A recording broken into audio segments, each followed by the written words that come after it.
everybody, Thy Lord Root here, and today we are looking at an operating system written by Terry A. Davis called TempleOS. Now, it's not your typical operating system. He claims it's an oracle that allows you to communicate with God, or at least he kind of puts it that way. Um, I guess you'll just have to decide that for yourself. That's not such an easy thing to come up with, but it is a rather novel operating system in that it's a 64-bit operating system that is apparently in text mode. Although it looks like it's actually using the frame buffer. There is a CGA mode that gives you these wide characters, as it turns out. Although it escapes me at the moment what mode that is. I will give fair warning here. I'm running this in QEMU, which on Windows does not seem to have hardware virtualization support. But I ended up using it because VirtualBox does not support the PC speaker, and that's a really important thing for this. So, anyway, let's look at this novel operating system. I've already messed around with it a little bit. I'm going to take the tour, even though I've already been through it, just to show you some of the interesting quirks about this. So, the shell is a somewhat modified C grammar. And I'm not just talking about something that looks like C. I mean, yeah, you could argue it's not ISO C, but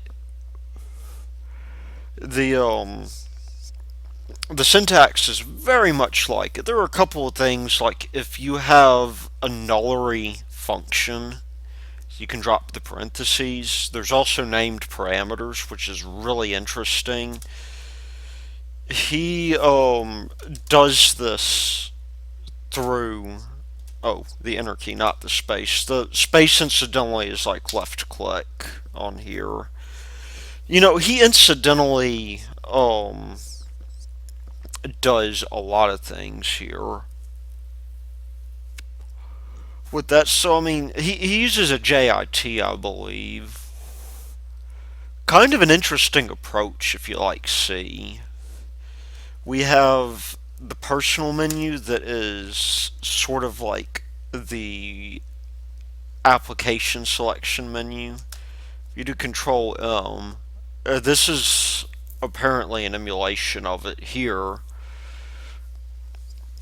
but it's got its own, you can use this weird interactive shell thing that actually is really interesting. I would like to see a shell like this. Shift Escape is like Sigabort on Unix, I think. Escape is save and exit. Because we're on the CD, we're going to use Shift Escape. But we're going to do that. Red are file links in the sense that they're like hyperlinks. So this is hypermedia in a way.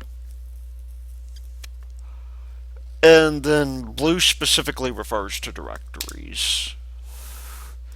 There is this thing called doldoc that puts it in text mode. I'm not entirely sure what the purpose of this is, so to speak. I think it takes away the fancy stuff. And there are other things here. I'm not going to go through it. The autocomplete tutorial is really interesting because actually I didn't read it beforehand.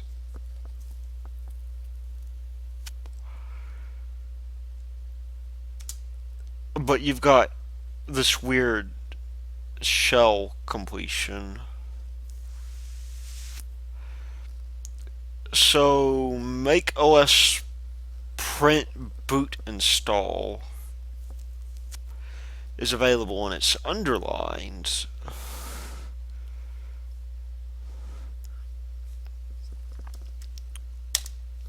And so if we do that, we can hit Control Shift F1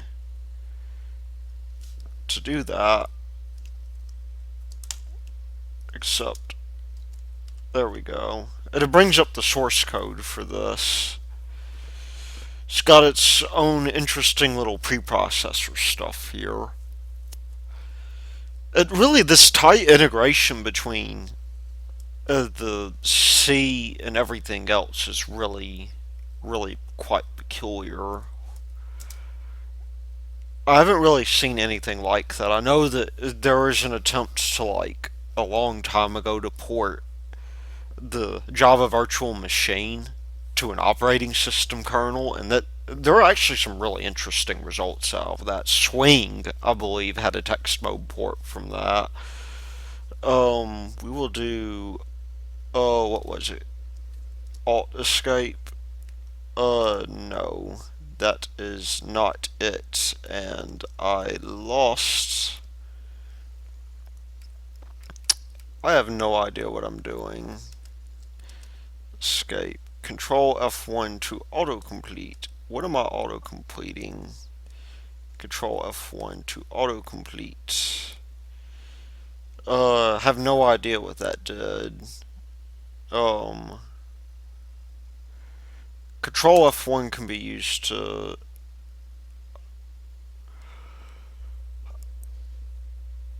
Okay, there's manual pages too. That is really interesting. Shift escape. Shift escape will abort the source code.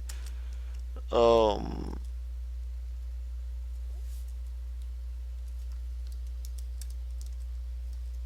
uh,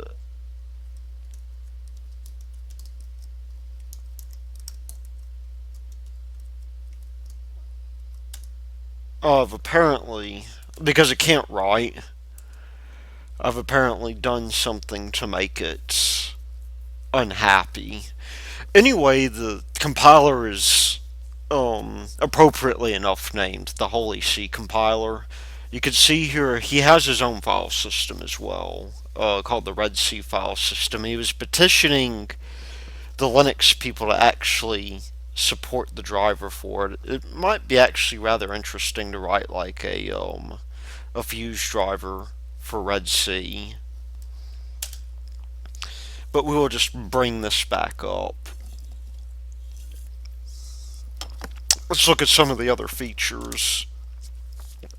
There is a thing called After Egypt that may or may not work.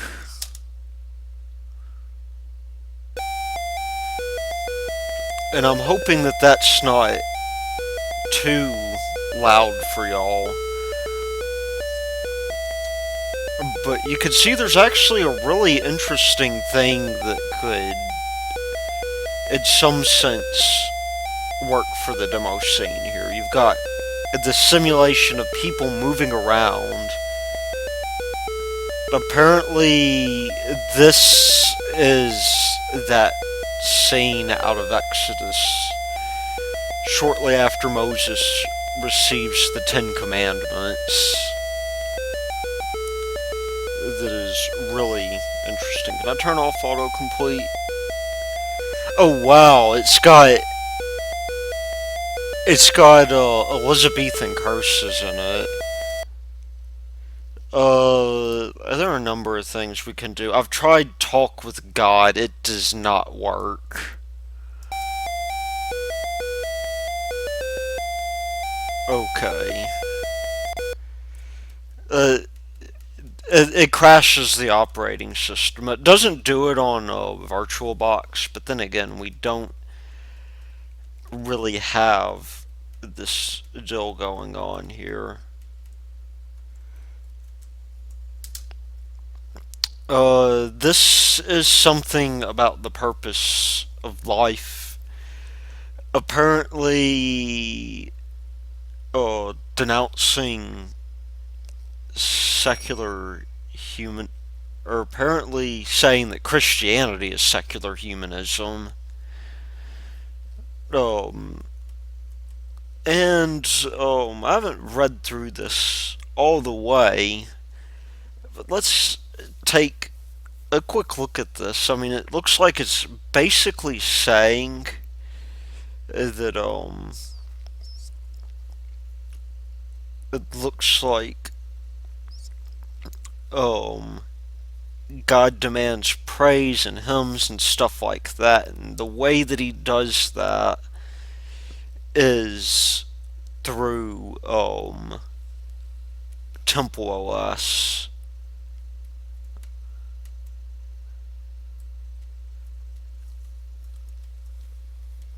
There's some people who are probably asking right now if this guy's trolling, and I don't think that is the case. If he's trolling, he's doing a very good job of it. I mean, he's written an entire C compiler, and on top of that, an operating system kernel. And I don't know if he seriously believes it. I mean, it's kind of hard to tell, but he has put a lot of effort into this, and so the source code is worth checking. It's got some really interesting ideas from a user interface standpoint. More religious literature. Um, apparently, there is. This is from his. I think he wrote a program that generates stuff randomly, presumably using a Markov chain. I don't know about that. I must have missed that somewhere. But if you read his literature, he makes a bunch of references to TempleOS being the perfect temple of God. He even at some point talks about, the fact that he wanted to keep the code compact because that way it would be part of the perfect temple of God, and that he couldn't ensure the you know future support because the end is nigh in like 1,000 years or something. But yeah, it looks like it's produced by a Markov chain. Um,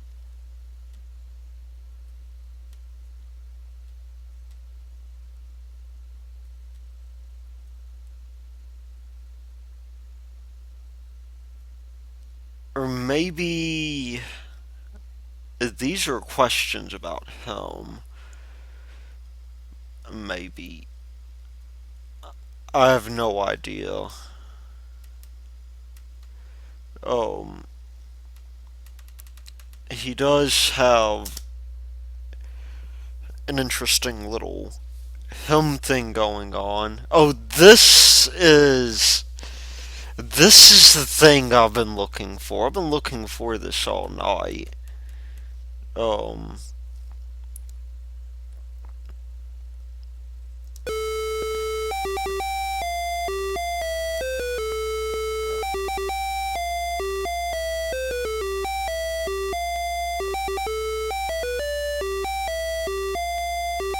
this. So Mikey, I wonder if he's making reference to the dude who promoted kicks or whatever. I don't know what these colors mean.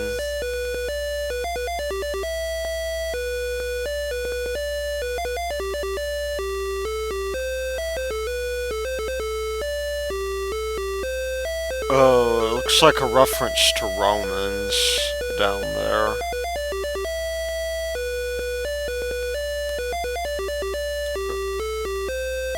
Let me see if I can possibly change focus here. There we go.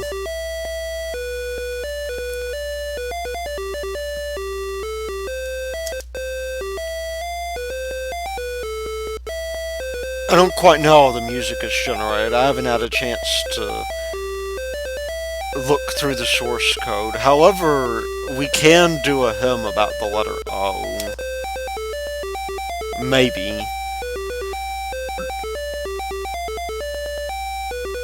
Look at the, that was another thing I meant to point out, that the window decoration, like where the title is, that is apparently the source code to the program. Okay, we're done with that.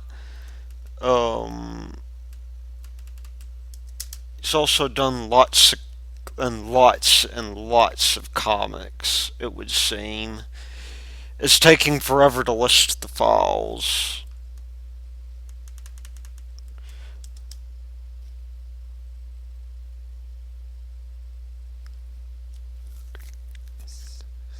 Peculiar indeed. Okay.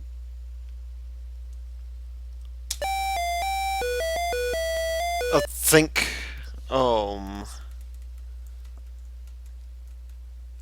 there's hold court. Let's really punish. I am really confused about some of these issues. I guess it's for catharsis. Beg for meat may cry. Oh, there we go.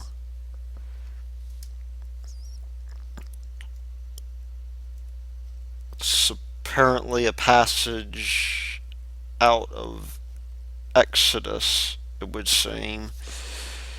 Yeah, this guy's been posting to, like, a lot of things, like Lemon 64. He cites the Commodore 64 as, like, one of his bigger inspirations here. Oops. Yeah, let's, random birds. Or there. Let's just quit out of that for now.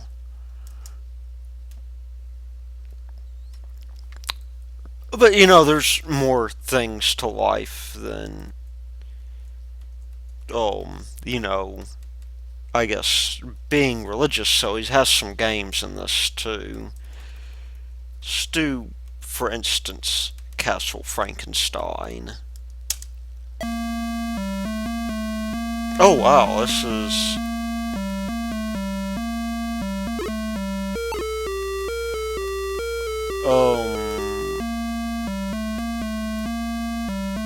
Kinda reminds me of the Catacombs. I'm actually really surprised at the... Given that this is, you know, running purely in software, and it's doing all the virtualization, you know, without hardware assistance. I am surprised, to be honest, like, how performant this game is. This has to be really tightly written code.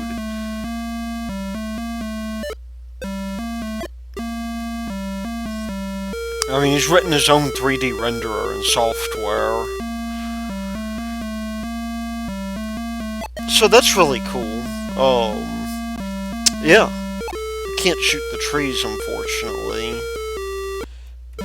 The trees are the only things immune here. What else do we have? We have a little ski-free clone that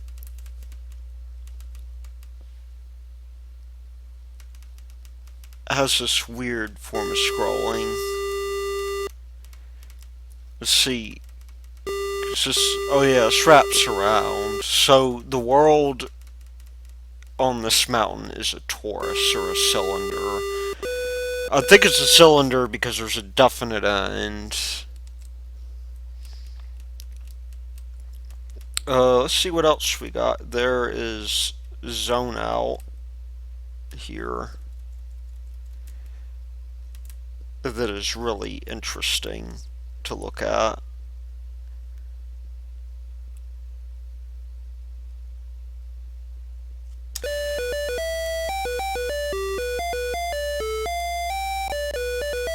It's a tank clone, it looks like. Although I don't... It would be helpful if I could, if I could change my muzzle pitch.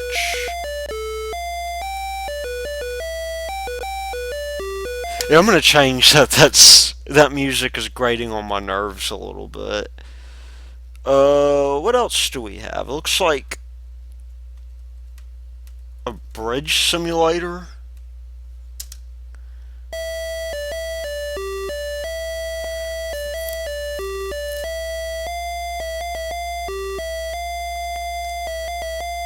Um. Okay.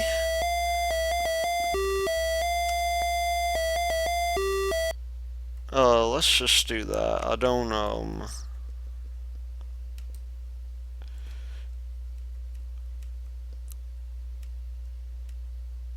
we got F7, which is...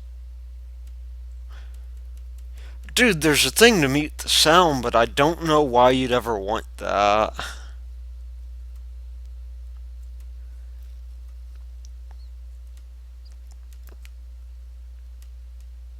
Let's see.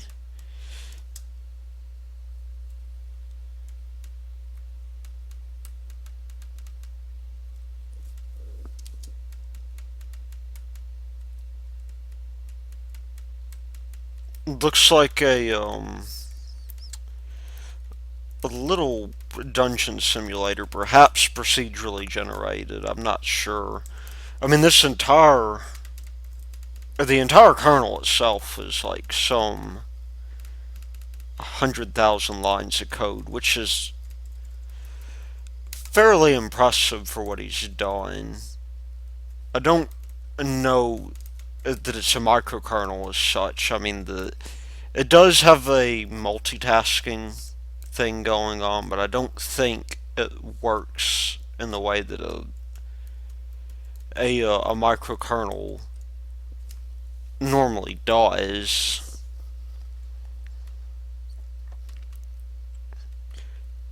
And that I don't think all these processes are connected by daemons.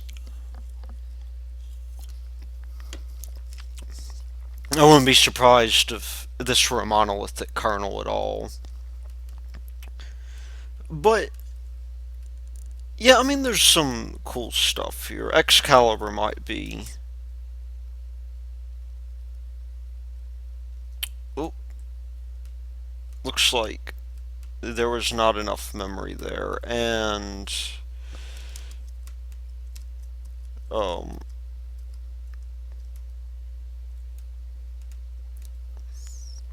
I have managed to. Well, we're done taking the tour for now. Is there anything else in here? There's other demos we can look at. I think I saw that somewhere.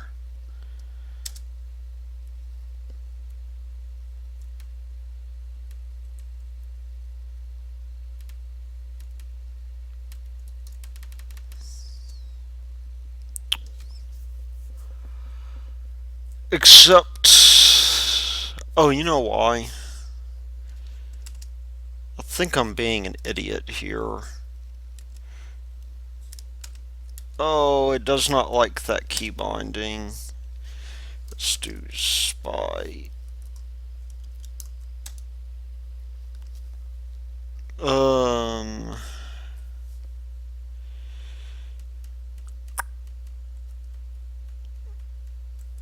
No idea what atom include does. This is probably not for the best what I just did.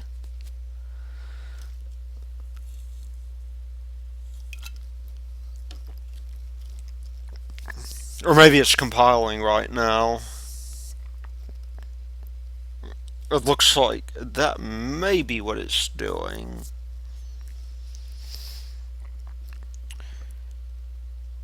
But let's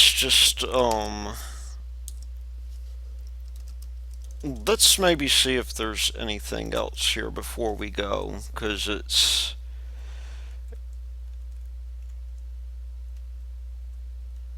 oh, I see what's going on.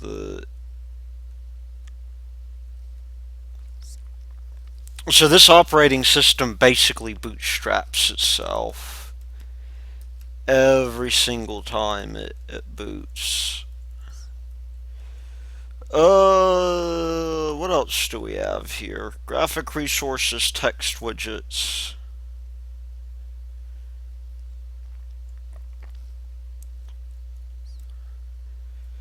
Uh, yeah, I mean it is more or less.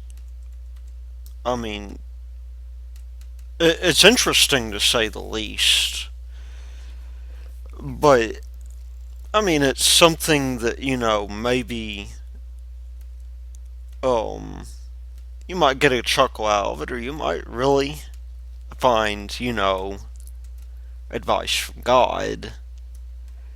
I guess it's really just up to your perspective. Well, I think I'm going to cut it here for now, and I will possibly do a maybe turn this into a series. I haven't decided yet, but until then, this has been Thy Lord Root, and I will see you later.